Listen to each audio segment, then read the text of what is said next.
Hello everyone, welcome to our channel পূর্ণ educational guide. প্রিয় ছাত্রছাত্রীরা কেমন আছো সবাই? আশা করি সবাই ভালো আছো। আজকে আমি তোমাদের সঙ্গে একটি খুবই গুরুত্বপূর্ণ অনুচ্ছেদ রচনা নিয়ে আলোচনা করব।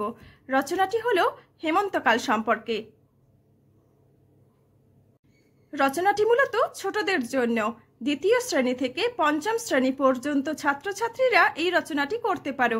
এছাড়াও বাংলা প্রবন্ধ রচনা এবং অনুচ্ছেদ রচনা বড়দের জন্য ও ছোটদের জন্য আমার চ্যানেলে আগেই প্রকাশিত হয়েছে। তোমরা যারা সেই রচনার ভিডিওগুলি এখনো দেখে উঠতে পারোনি, আমার চ্যানেলে গিয়ে দেখে নিতে পারো।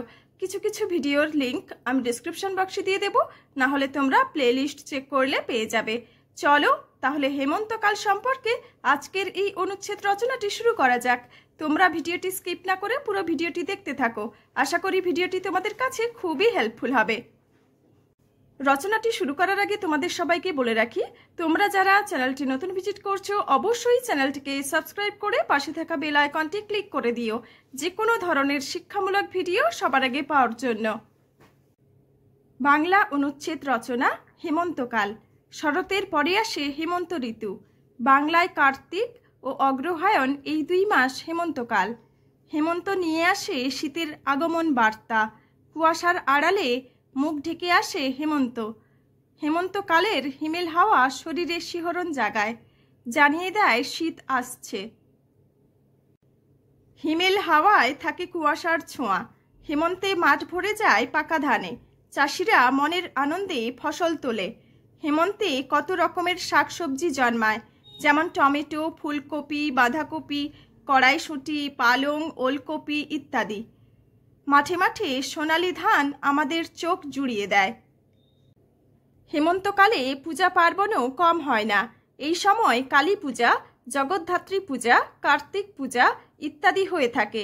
পল্লী বাংলার বড় উৎসব নবান্ন এই ঋতুতে হয়ে থাকে। এই সময় রাত্রিতে শিশির পড়ে। শীতের কাঁপন শুরু হয় ঘরে বাইরে। কোনো কোনো গাছের পাতা খসতে শুরু করে। সর্দি, কাশি, জ্বর ইত্যাদি অসুখ বিসুখ দেখা দেয়। হেমন্ত ক্ষণস্থায়ী ঋতু। অগ্রহায়ণ থেকে শুরু হয়ে যায় শীতের কাঁপন। প্রকৃতির মধ্যে ক্রমে ফুটে ওঠে ধূসরতা। মাঝে মাঝে দক্ষিণা হাওয়া প্রবাহিত হয়। ঘন কুয়াশায় ঢাকা পড়ে ঘর বাড়ি, গ্রামগঞ্জ। ফসল তোলার আনন্দে চাষিরা মেতে ওঠে। বাঙালির শত দুঃখের মাঝে হেমন্ত যেন সামান্য সান্ত্বনা।